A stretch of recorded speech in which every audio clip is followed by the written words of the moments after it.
Assalamualaikum warahmatullahi wabarakatuh. Perkenalkan, nama saya Muhammad Siddiq Ananda Andriansyah. Saya merupakan mahasiswa dari Teknik Instrumentasi Kilang tingkat 3 dari Politeknik Energi dan Mineral Akamigas. Di sini saya akan menjelaskan tentang tugas-tugas DCS, tugas 2 DCS yang diberikan oleh Bapak Wasisto Adi pada pemberian materi perangkat keras pada DCS. Nah, untuk soal yang pertama, jelaskan bagian-bagian utama pada FCS. Bagian-bagian utama pada FCS salah satunya adalah CPU, power supply, dan modul I/O. Nah, untuk power supply sendiri berfungsi sebagai catu daya atau sumber daya dari kehidupan dari FCS itu. Kemudian untuk modul dari CPU itu untuk sebagai pemrosesnya. Dan kemudian untuk dari modul I/O itu adalah metode atau sebagai penghubung antara hasil pembacaan penulisan data oleh prosesor dengan peralatan yang ada di lapangan. Kemudian yang nomor 2, apakah fungsi dari modul I/O itu? Seperti tadi yang sudah saya katakan pada penjelasan soal nomor 1, bahwa modul I/O berfungsi sebagai jembatan penghubung antara hasil pembacaan atau penulisan data oleh prosesor modul dengan peralatan yang ada di lapangan. Kemudian prosesor mengolah data dalam bentuk untayan bilangan digital dengan bahasa tertentu di mana peralatan di lapangan sulit untuk mengenalinya.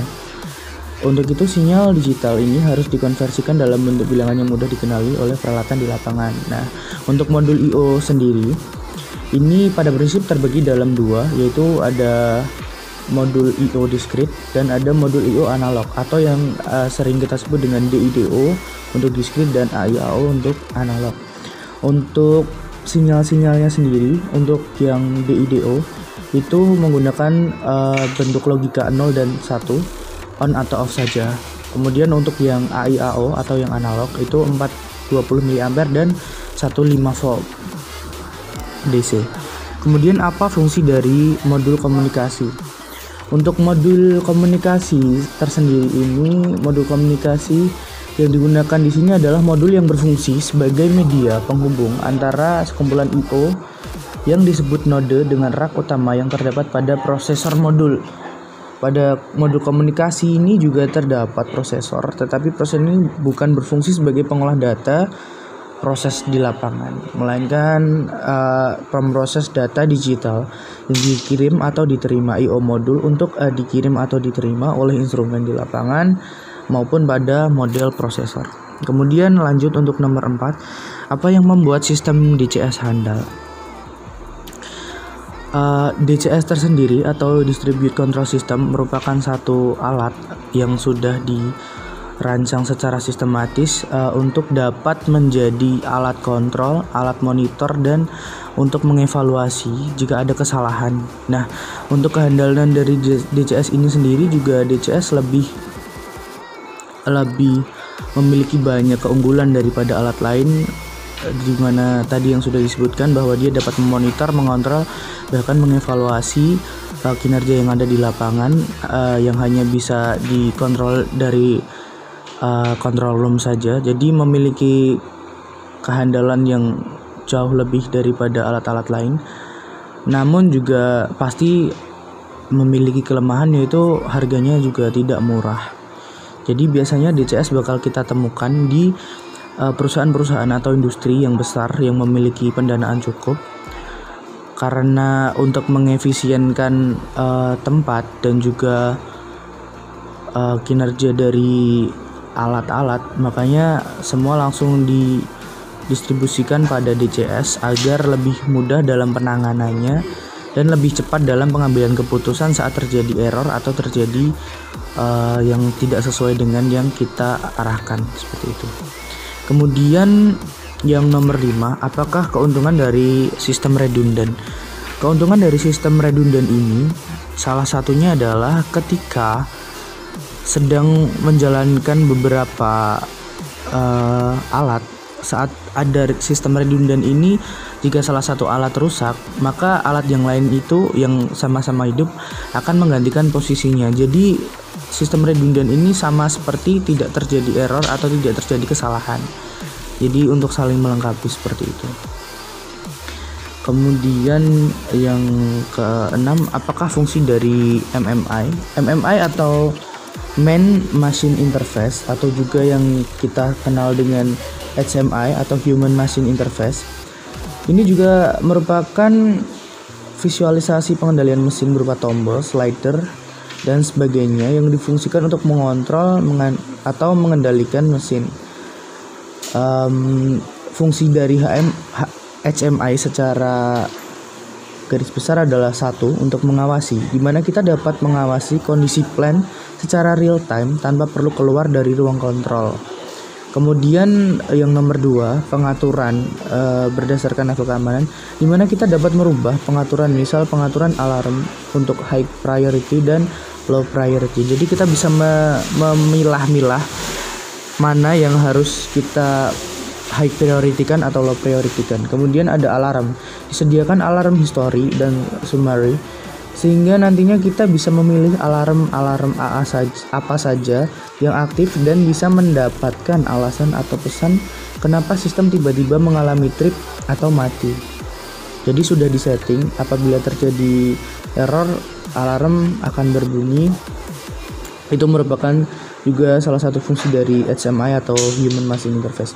Kemudian yang terakhir adalah menampilkan grafik dari sebuah proses, misal temperatur dari sistem yang bersangkutan. Nah, untuk MMI ini atau Main Machine Interface ini pada akhirnya disimpulkan sebagai alat pembantu antara manusia dengan mesin. Jadi ini akan mempermudah lagi kinerja kita sebagai operator untuk mengontrol lapangan atau plant dari control room saja. Kemudian sebutkan bagian-bagian dari MMI. Bagian-bagian dari MMI itu ada 2 jenis sebenarnya, ada kapsul dan non kapsul. Ada konsol terbuka sama konsol tertutup. Nah, untuk konsol terbuka ini biasanya yang sering kita temukan pada plant-plant yang memang control roomnya berada di tempat yang sudah sesuai dengan standar yang diberikan. Sedangkan untuk konsol tertutup ini biasanya dibuat atau diadakan di tempat-tempat yang mungkin kadar asamnya tinggi atau tempat-tempat yang memiliki suasana ekstrim, mungkin itu panas, terlalu panas, debu ataupun air dan yang lain-lain. Kemudian itu untuk bagian-bagian dari MMI itu seperti biasa, tetap masih ada desktop atau sebagai screen, kemudian ada keyboard engineering dan ada keyboard operasi juga. Untuk keyboard engineering sendiri ini difungsikan sebagai inputan yang sudah memiliki bahasa yang sudah dimengerti dari mesin. Kemudian untuk keyboard operasi itu masih seperti yang kita temui pada keyboard biasa pada komputer-komputer yang sering kita gunakan. Kemudian selain itu juga ada mouse untuk mempermudah dari kinerja proses-proses alat tersebut. Kemudian untuk soal nomor 8, sebutkan otorisasi aplikasi yang ada pada MMI.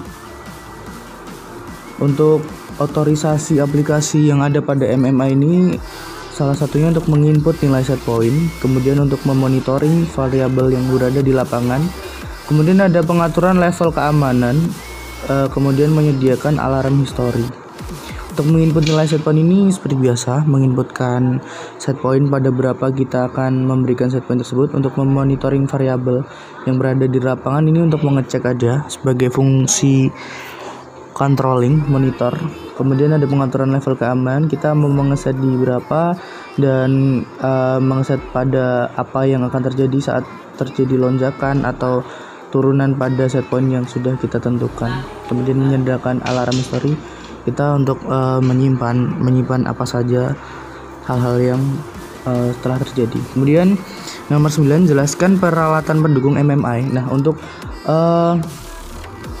peralatan pendukung MMI itu ada GUI, Graphic Unit Interface, itu menampilkan gambar. Kemudian ada HIS atau Human Interface Station. Kemudian ada keyboard, ada mouse dan ada drawer. Ini sebagai alat-alat pendukung dari MMI. Kemudian untuk yang terakhir, jelaskan cara optimalisasi MMI ditinjau dari kemudahan operasional proses. Di sini dapat memasangkan HMI atau HMI dengan PLC, di mana pada umumnya device dengan merek yang sama, sedangkan untuk HMI tidak memerlukan device yang sama seperti Omron, Yokogawa, dan lain-lain.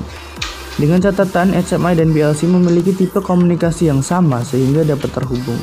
Kemudian untuk selanjutnya disesuaikan antara penggunaan tipe konsol dan desktop saja. Mungkin itu yang bisa saya sampaikan untuk menjawab 10 soal yang merupakan tugas dari CCS. Mungkin itu dari saya. Apabila ada kurangnya saya mohon maaf. Terima kasih atas perhatiannya. Wassalamualaikum warahmatullahi wabarakatuh.